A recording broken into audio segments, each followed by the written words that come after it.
1 to go at the line.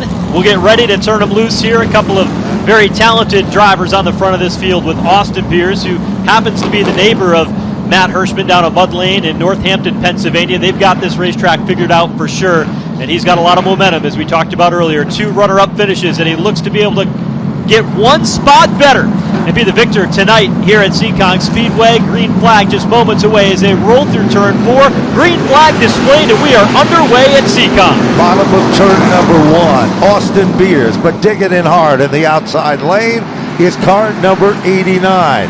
Beers in the Sly Zabin prepared car will lead lap number 1. Beers out in front, outside lane. Keep an eye on Jake Johnson in that 3 car. Last year it took 7 laps in, and he had the left rear tire go down. It's a tough outing for him already. Sparks flying out from that car as it bottoms out. We talked about Bugsy Stevens, a car that was paced recently, passing modified legend Jake Johnson, feeling the pressure of that here. About everybody that loved the Bowler family and has loved Bugsy Stevens is cheering for the number 3 car. It sets in the 3rd position. Kyle Bonsignor, pink and silver machine. Car number 22 setting back in the 4th spot. Top 4 cars, and then it is Justin Bonsignor running in the tire tracks of car number 22. Oh, Justin Bonsignor will have an opportunity next race, which is June 22nd, New Hampshire Motor Speedway, to have a double day. He'll have a race in the Whelen Modified Tour. He'll drive the number 19 for Joe Gibbs Racing in the NASCAR Xfinity Series as he makes his National Series debut, riding 5th right now behind his cousin Kyle Bonsignor. And while that is all happening, things are starting to get settled in. Directly behind him is the number 14 machine. That's Jacob Lutz, another part of the racing family, that black and gold numeraled race car. He continues to run right tight to the back end of Justin Bonsignor, car number 51. Jake making his debut today in the Whelen Modified Tour, has been running for the Joe Stearns Billy Putnam number 14 Modified up in Western New York from just outside Buffalo, New York. No relation to Craig Lutz, but he's here today so that way he can be certified to be able to race at New Hampshire Motor Speedway, or at least practice this car that'll be driven by Bobby Santos, who's not going to be able to practice or qualify. Santos will race the car, but Jake right here today, Jake Lutz in that 14, getting the opportunity to prove he's got the skill in these modified tour cars to be able to go run at New Hampshire. So far today in practice and in qualifying, he did a masterful job with the car. Very competitive racing operation. We know that Santos has won before in New Hampshire, so he is definitely going to be a big factor as that car gets dialed in. And we've spent a lot of time talking about the athletes that are in the field. We mentioned football player Tim Conley, one of the oldest drivers in the field. Jake Lutz is a driver that was a Division II championship-winning athlete for Lemoyne College, where he played lacrosse. Right now he's running 6th. He's putting all that talent to work behind the wheel of that 14 car. He certainly is, and he continues to run right with the front pack of cars. Margin between 1st and 2nd is starting to open up. It is .724. Meanwhile, all of a sudden, it is Jake Johnson with the number 3 car, setting in that 3rd position still. Takes a peek at the inside of Swanson. Swanson's car looks to be loosening up a bit, Joe, in that 2nd position. Matt Swanson has won very big races here, big paydays here at Seekonk Speedway. Not a full-time competitor anymore on the Whelen Modified Tour, but he's got this family number 89 running very well, who was confident coming out of practice, looks strong early, but he does get a challenge from Jake Johnson, who looks to the inside of turn 2. Johnson trying to pick up a spot, move into the runner-up spot, but for now, Swanson able to hold on. One slip up the racetrack or one dive to the bottom could change everything in that front pack of cars. While Austin Beers is out front, here comes Jake Johnson, the Linz Propane Plus machine, trying everything to work his magic to get around Swanson. Also, at the bottom of the top 6, the 14 car still running there, and that, of course, is Jacob Lutz. This racetrack, when we came here a year ago, you can see the darker corners, turns 1 and 2 and 3 and 4. They had recently paved the corners, so it's a little bit of a different feel. When the drivers came back out of practice earlier today, it was hot, sunny, and slick at this racetrack. They said the racetrack felt completely different with that rubber wearing into that new pavement and it aging over the winters here in New England. This racetrack is not the same track that these teams saw a year ago. It certainly is not, and Matt Hirschman was one to comment on that earlier today in the paddock area. He stated simply, it's a different racetrack. A year ago, I led every lap. It's not going to happen today. It's not going to be that easy. Right now, young Austin Beers is trying to prove that. Here comes Jake Johnson again. Johnson looking inside again. Behind them, Justin Bonsignor trying to put a move on Kyle Bonsignor, but we keep an eye on that battle for second. That middle groove carries just enough momentum to allow Matt Swanson to hold on to the spot, but Jake Johnson continues to try to work to the bottom. But Ben, you alluded to it when we were in the starting grid that you gotta hang on to that right rear tire. Look at Swanson's car. His car dancing out from behind him, but Jake Johnson square and straight as he comes off the corner. Certainly is. Jake Johnson now can get the car to the inside. Swanson's car, watch it. It kind of does a little bit of stutter step as the back end of the car starts to come away and around just a bit. But now it is Johnson that pulls it back into line. Gonna test the waters again. This could be the move. Jake Johnson, Matt Swanson, two of the best in modified racing, talent on the rise, and here comes Jake Johnson up to position number 2.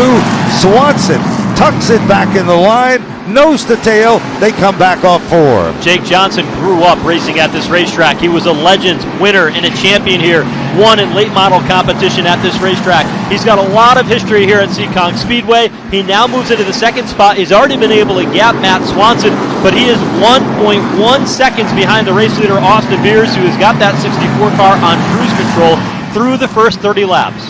Let's take a look further back in the field right now. Also, you're seeing Matt Hirschman back in the 7th position. Patrick Emmerling in the 8th spot. Stephen Kopsick, the 21, is 9th. And Ron Silk has broken into the top 10. How about Matt Hirschman? Remember where he started. Qualified on the Mayhew Tool pole, slipped back to 8th because of the redraw. He's only 7th right now. When you look back through the history books of the race winners here at this track, the deepest the race winner has started has been 6th. That was done twice. Eric Beers did it, and Timmy Salamito did it. Timmy in the field tonight in the 58 car, but it's hard to work your way through traffic, and we saw how difficult it was for Jake Johnson to be able to pass Matt Swanson for the second spot.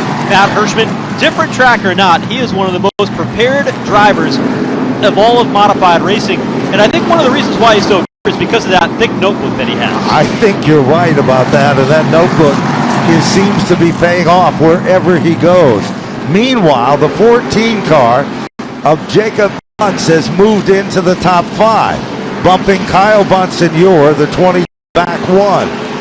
But Justin Bonsignor has moved into the 3rd position, forcing Matt Swanson, the white number 89 car, back into the 4th spot. Lutz is moving forward in position number 5. That's Jacob Lutz. Little chrome horn action there as they head down to the bottom of the turn. And here comes car number 60, Matt Hirschman. He's running on rails. Patrick Emmerling trying to get around the number 22 machine of Kyle Bonsignor for the second position. Matt Hirschman doing what Matt Hirschman does. Very calculated as the race rolls on, allowing some of these drivers that started in the top 5 to come back. Patrick Emmerling working underneath Kyle Bonsignor, who started this race third, is now trying to hold on to the 7th spot. That car starting to backpedal here 40 laps in. Certainly is. And we look at that battle. Stephen Kopsick with the number 21 car, making his Whelen Modified debut with 2024, is into the 9th position. Ron Silk back in 10th. Running the tire tracks, Stephen Kopsick. Kopsick won a $10,000 win modified event for the Monaco Modified Tri-Track Series 1 week ago. He'll drive this 21 car. Now he's usually the crew chief for the 19 car of Anthony Cecily, his teammate now tonight in the Wannick Motorsports entry, but Stephen having an opportunity to race here in the Whelen Modified Tour. His dad, Anthony Bello, who made a start earlier this year at New Smyrna, working on this modified here tonight to get it ready to go racing. Good battle right there as Ronnie Silk continues to test the waters just a bit. He can reel in on the back bumper of Kopsik, takes a peek to the outside, short-lived, and pulls it back into formation. Not much forward progress tonight for Ron Silk. You can see him sawing on the wheel when they came across the start-finish line. For drivers at this racetrack, you want to hold basically 10 and 2 as you're going around the racetrack and just turn the car with the throttle. You don't want a lot of steering wheel movement here because it's basically turning the entire time. And you definitely don't want to wring those tires. So you have to keep things smooth, consistent. Here comes Silk. Nice move to the inside. Kopsik opens the door. Ronnie Silk right there, but can't do it. He'll pull it back into formation. Stephen Kopsik with the yellow stripe on the bumper. You wouldn't think he was a rookie with the moves he's making there. And Ronnie Silk, one of the best, the dominant team and the dominant car so far this season. Yeah, and Kopsik may have the rookie stripe on because he doesn't have very many starts in the Whelen Modified Tour, but he is no rookie to modified racing and tour-type modified racing. All of a sudden, his car developed a little bit of a side move, and that gave the number 16 car of Ronnie Silk the opportunity to move into the 9th spot. Patrick Emmerling is just in front of him. Now Emmerling with the number 1 car, we said at the start of the program, the beginning of the year had a couple of consistent podium runs. Things changed for that race team, but now, today, he's looking to, well, be able to find his way back to the front. The 1 car of Emmerling has had the speed all year long, but he's got caught up in a couple of things. He had a pit road violation at the Richmond Raceway back in March. That put him back in the pack. They got caught up in a wreck. Last time out at the Riverhead Raceway, one of the other cars that was involved in an accident hit the rear bumper of their machine. It attached a piece of metal to the Nerf bar. They had to come down pit road and get that metal off the car so it didn't pierce a tire from somebody else, but it cost them an opportunity to have a good run. So they've had speed, but they haven't always had the luck. You are so correct about that. And look at Silk now. He's continuing to try to set up Patrick Emmerling. Here comes Ron Silk. Bold move to the inside. Bottom of the racetrack, Ron Silk has moved into the 8th spot. His next target is going to be Kyle Bonsignor. Ron Silk is very deep in the running order, now in the 9th position, but his lap times, even while passing race cars side by side on the racetrack, are even a little bit better the last couple of times than the race leader, Austin Beers. So he's still deep in the pack. He's 2.3 seconds behind the race leader, but every lap or so, he's a tenth better, a couple hundredths better. He is reeling in the race leader deep in the pack. And that patience and that ability to do just that is starting to pay off. Melissa Fifield, bottom of the racetrack, as the lead pack of cars rumble on by. Just in front of the Bonsignor machine, there is our leader out in front.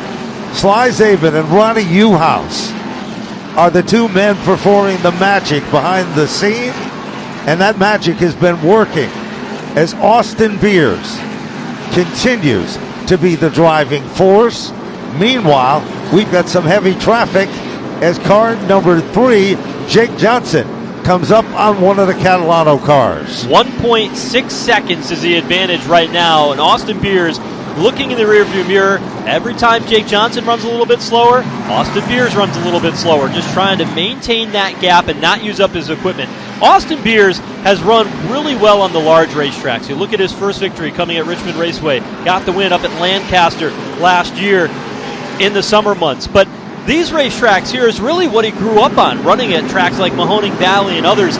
Have this exact same shape, gives him a lot of confidence here at this track, and it's not really all that surprising to see him to go out there and try to pace the field here in the early going. You know, he quickly goes around the Ebersol machine, car number 5 that is running back in the 17th position. When we talked to Austin Beers in the pits earlier, he said this racetrack reminds me of my home track, Mahoning Valley. There is one thing.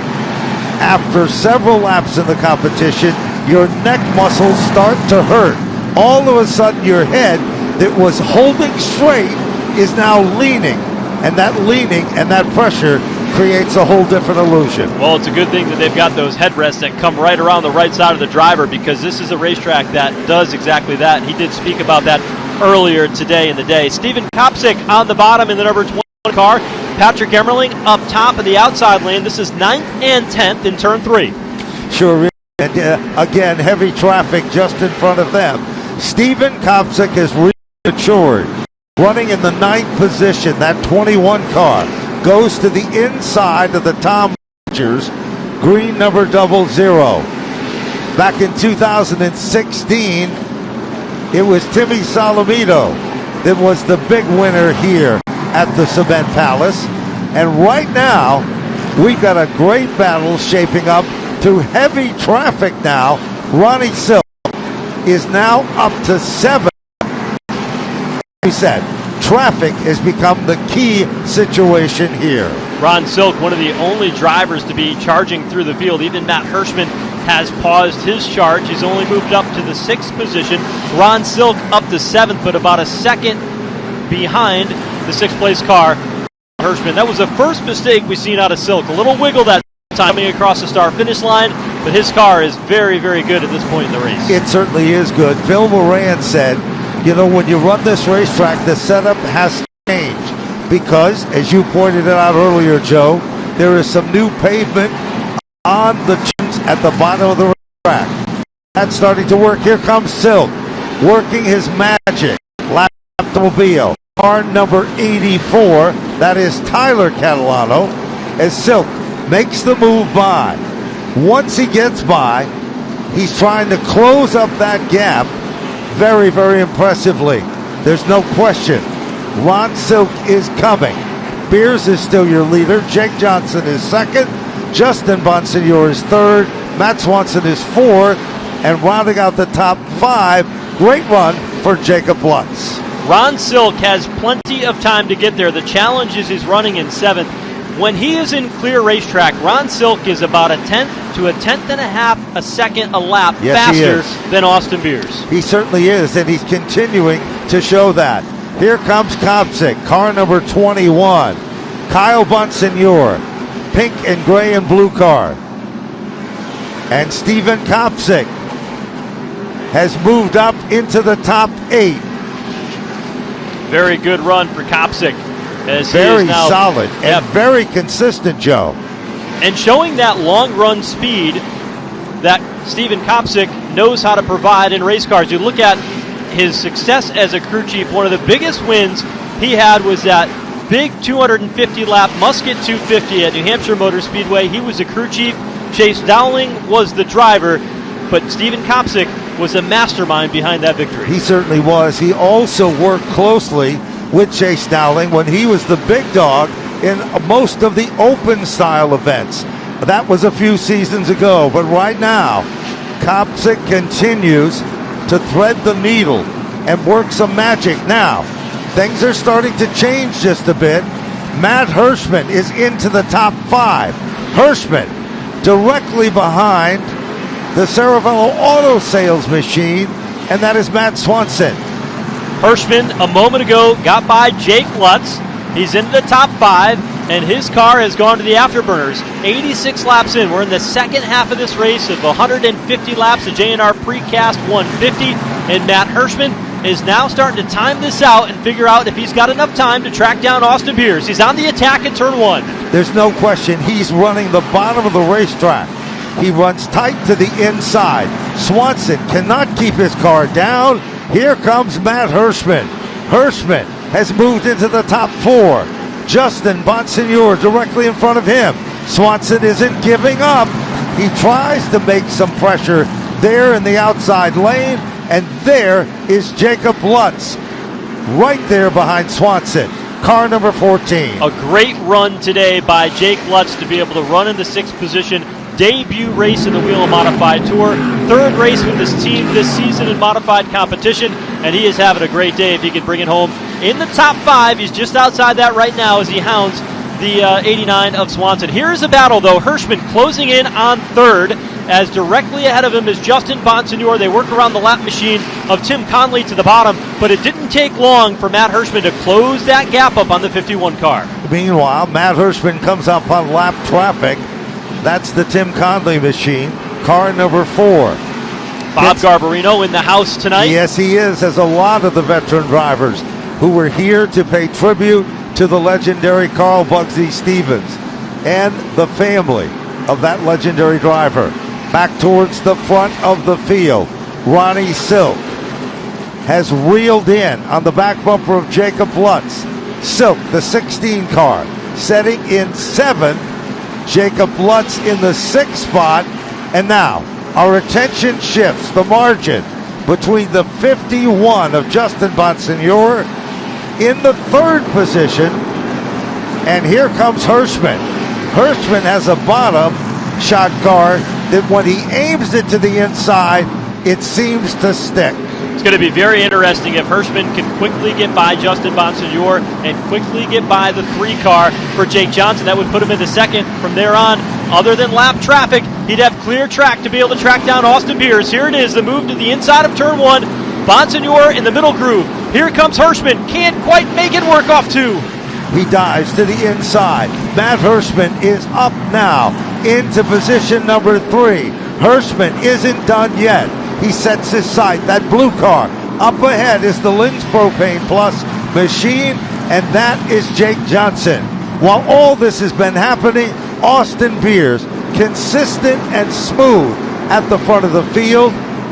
Best lap time was a 12.246. Austin There's Beers, a look at the leader. heavy lap traffic. He puts Doug Kobe a lap down. He's got cars all around him. Anthony Cecily is there, the 01. Melissa Fifield at the bottom. This is going to cost Austin Beers some time. Meanwhile, on the afterburner is Matt Hirschman. He's starting to close into the back bumper of Jake Johnson, but Anthony Cecily not making it easy for Austin Beers to get by. Well, all of a sudden it is Austin Beers working his way, threading the needle through traffic. Car number 64. Now, here's the battle again with Silk. Setting back in the 6th position. Jacob Lutz was almost there, and then he lost some momentum with that move. Many great battles to keep an eye on. We've watched Ron Silk drive from 11th, now up to 6th. Jake Lutz back to the 7th spot at the moment. Swanson not that far ahead. He's off the front bumper of the 16 car of Ron Silk. Sure is, and that's the battle for that 5th position as Matt Swanson continues to try to hold off the pressures. Here is Silk closing up the gap, lap traffic.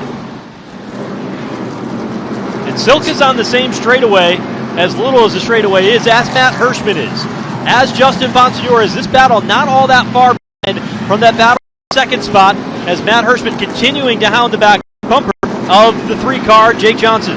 Look at Ron Silk. He literally pointed the car to the bottom that time. Couldn't make move.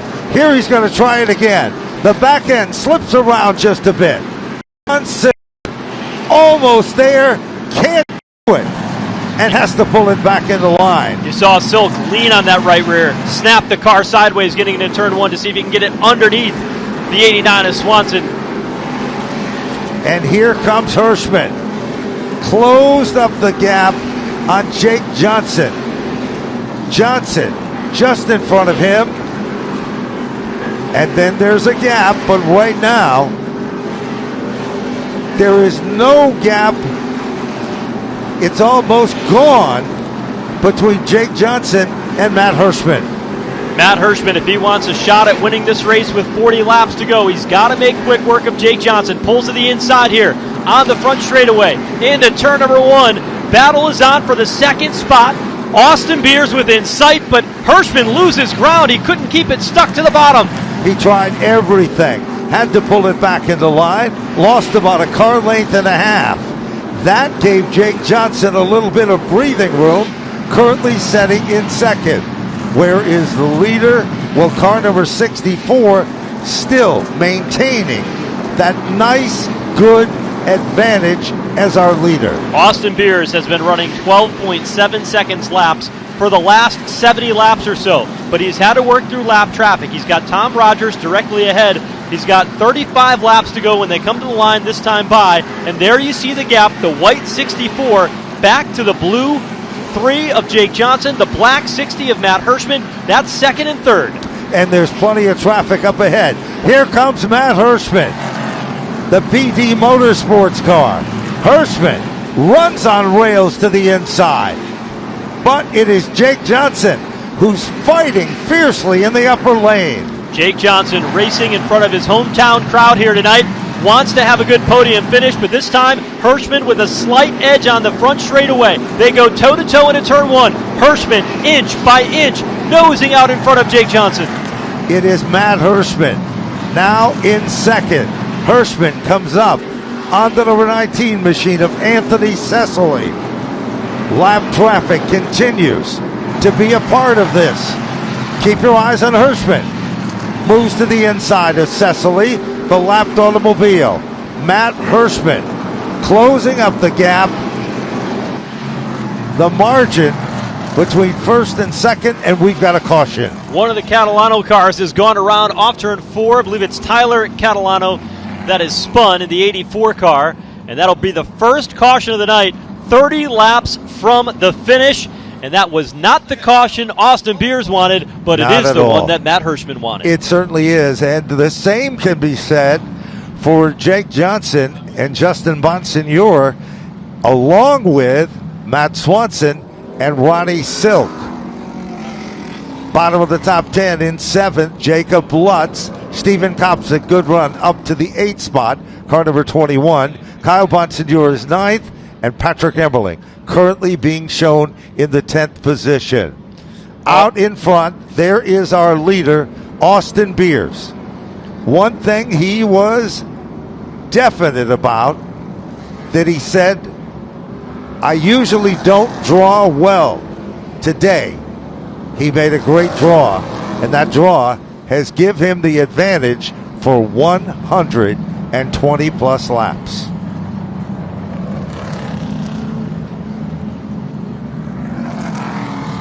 Austin Beers running in a perfect position for this race. There you see the 60 car of Matt Hirschman. Now, one thing just to think about, they got off to kind of a rough start of the season, but you know, by their standard, right? They had had a really good start to the season. They had the problem at Richmond where they crashed early on, finished last in the event, but they've had a great stretch here in this 3-race short track series between Monadnock Speedway, Riverhead, and now here today at Seekonk. 2 runner-up finishes has dominated this race. I said, Austin, what changed? He said, you know, we left Thompson Speedway and we had set the standard, the bar, so high for us that we didn't meet it. We said, let's start having fun again. And when they put the fun in the race, they started running well.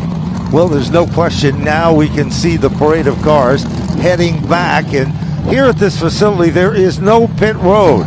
For those of you that are watching on Flow, it's kind of backstage. Catalano team jacking up the back end of the number 84 car, checking stagger. But as we look a little further down the line, Tim Conley's car, they've had a problem getting that car fired back up earlier in today's practice session. Catalano makes it back out. There's the 44 of Doug Kobe. Solomito. And there is your leader, Sly Zabin, a man that performed the magic for a lot of people, including Ryan Preece, back in the old days of Flamingo Motorsports and the number 16 race team. He joined forces with Ronnie Uhouse and Murph, the Irish Angel, owner of the race car, the Fast Track 64. And that car, well, it is now going to have to hold off the defending Whelen Modified Tour race winner here at this racetrack. And you know, as you look at the 2 cars, it's kind of like an old Western. White car for Austin Beers versus the black hat car of Matt Hirschman.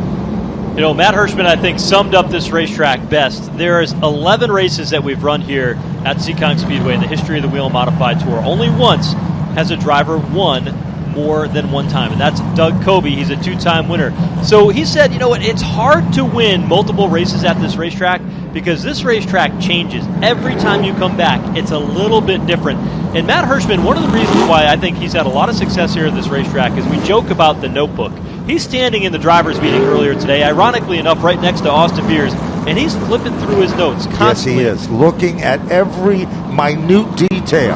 And not only that, if you look at Matt Hirschman, some people will say he doesn't seem like a very friendly guy. That is not the case. The situation with Hirschman is he is totally focused. He comes to each and every event with one thing in mind, to win the event.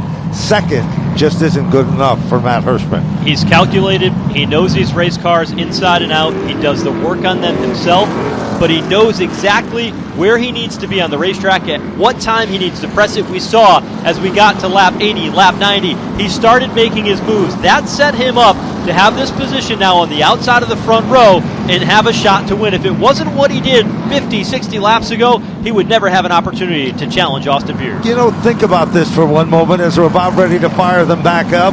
The kid that grew up next door to the legend is now trying to hold him off.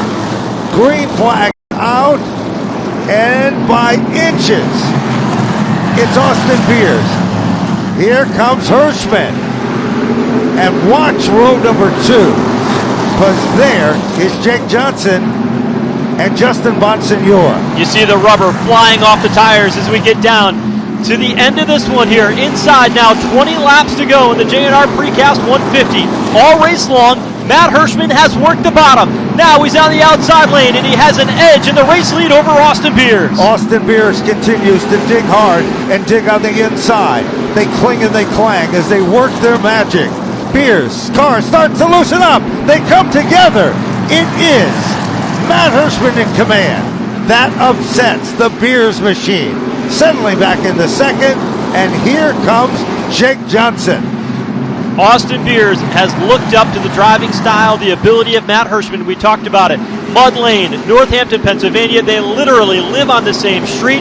They both drive the same racetracks, the same style. But this time, a little mistake on the inside lane by Austin Beers gives the race lead to Matt Hirschman. And that's all it takes, is just a fraction of a second. And meanwhile, we're looking at the Matt Swanson machine that was running up in front has now started to fall back a bit to the 8th position. Now make that 9th. Back up front. Bonsignore holding off Steven Kopsik. Kopsik, that 21 car, trying to make a bid to take over the 5th spot. Let's go up front. Ron Silk is there in the tire tracks of Jake Johnson. Ron Silk continues to pitch that car sideways, doing everything he can to sneak underneath Jake Johnson. He'll do it here in turn 3, wheel to wheel through turns 3 and 4. Ever so slight contact between the 16 and the 3. Here comes Silk to the bottom. Silk is now on the podium in the 3rd position. Jake Johnson drops back to 4, and then Justin Bonsignore, car number 51, is 5th. Trouble now. Jake Johnson gets sideways, corrects the automobile, but he has lost several positions on the racetrack. It may not be over yet. Contact continues. Jake Lutz was there as he came up 3 wide for a moment. Patrick Emmerling a bit of contact, and he's got all the marbles on that 3 car, and he's trying to get those tires cleared off. With that stutter step, Jake Johnson has dropped back to the 8th position. Patrick Emmerling is behind him with the 1 car, and Matt Swanson running in the 10th spot. Here Emmerling now to the bottom. Johnson is going to be heartbroken after a top 5 run has now been spoiled. He now moves back to 9th as Emmerling works to the inside. Good battle there. Patrick Emmerling picks up the spot. Here comes Swanson. Jake Johnson stuck in the upper lane. Matt Swanson continues to try to get down underneath the 3 car, but Jake Johnson continues to try to hold him off. Good side-by-side battle of 2 of the top young drivers in Whelen Modified Tour action. Swanson, 89, bottom, great run for that team here today. Certainly, starting on the front row, didn't have the result inside the top 5 I know they were hoping for. Jake Johnson has had a banner season so far, giving it everything he had. He's going to lose some ground at the end. And how about the 06 of Sammy Ramos? Sammy Ramos making his debut in 2024. Ramos does a great job, moves in to try to challenge now for the 10th position. Sammy Ramos digging in the upper groove, but all of a sudden Swanson is able to pull back in line and in formation. Ramos wiggles a bit back up front. Bid is for second. 2 laps to go for Matt Hirschman, as he's got that 60 car on rails. He qualified on the pole position tonight on the redraw. He spun 8. He had to go back to the 8th spot. 1 lap to go in traditional Matt Hirschman style. He is headed for his 2nd consecutive win here at Seekonk. No question about it. He'll be one of 2 drivers to win twice in a Whelen Modified Tour event. The JR Precast event is into the record books, and Matt Hirschman will take down the victory. Austin Beers will finish in 2nd. Ronnie Silk on the podium for 3rd. Great run for Steven Kopsick for 4th. And Justin Bonsignor to round out the top 5. Matt Hirschman did exactly what Matt Hirschman does. He saved his equipment to the very end. He scores his 9th career Whelen Modified Tour victory, 2nd consecutive win here at Seekonk Speedway, and he starts the deepest anybody has ever started, 8th position in the history of the series. That is so true, and he did it. It seemed really odd for him because of the spin of the wheel. It was right on the line. He had to respin it. He was disappointed. You'll be seeing that footage, but there's no question. Seekonk Speedway and the Cement Palace for the JR Precast event, it kind of all ties together, and Matt Hirschman is back in winning style here at the facility that he has pretty much owned the real estate for many a modified event. And this racetrack has a great crowd on hand here tonight. 360-degree seating around the Seekonk Speedway, and what a show it was. A great battle up front throughout the race. You saw Ron Silk come charging through the field. Clearly, Matt Hirschman came charging through the field. There was a lot to watch in this 150-lap event as the field gets ready and prepared to head to the largest track on the circuit. That's the Magic Mile on June 22nd up at New Hampshire Motor Speedway. You know, 2 other side notes in this event. What about young Steven Kopsick to finish in the 4th position and Jacob Lutz to finish in the 6th spot? Those individuals are showing they are going to be a threat in events to come. And going back, Jake Johnson, Matt Swanson, all of them doing good. Sammy Ramos trying to break into the top 10 in the closing laps here at Seekonk. So the hat for Matt Hirschman, waiting to pop out of that race car. A tremendous drive for him. Austin Beers, 3rd race in a row. He had a great stretch in our 3-race short-track bull ring series between Monadnock, Riverhead, and here at Seekonk Speedway over the last 3 races. Ron Silk offering congratulations to Matt Hirschman, but Austin Beers is not going to be satisfied tonight with a 2nd place. No, he is not, even though that he did turn in an unbelievable run. When you looked at the record books, the first Whelen Modified Tour event, it was Reggie Ruggiero that held off Mr. Excitement to be the big winner then. Getting out of the automobile, let's go down to Victory Lane.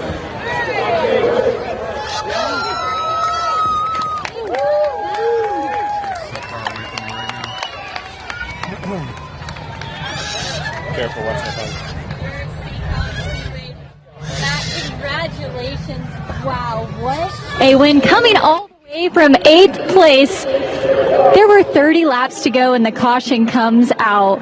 You made your way all the way up to 2nd place. What went through your mind when that caution flag flew and you knew that you had a chance for the win tonight?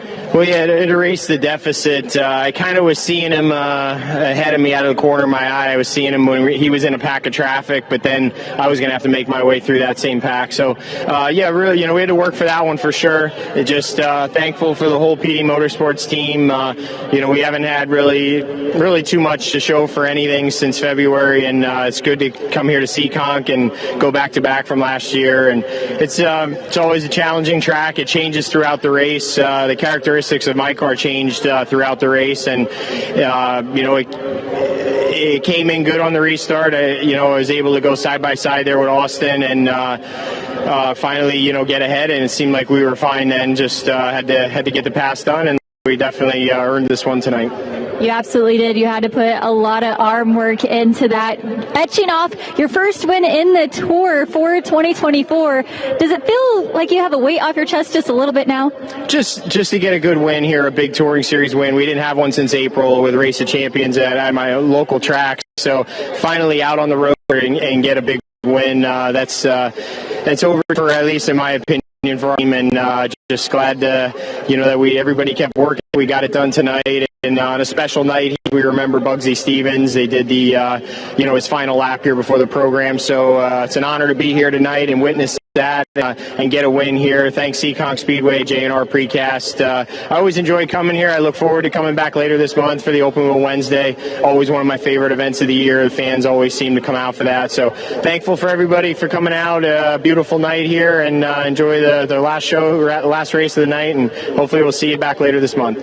Congratulations, Matt Hirschman, bringing it home tonight in Victory Lane in the J&R Precast 150.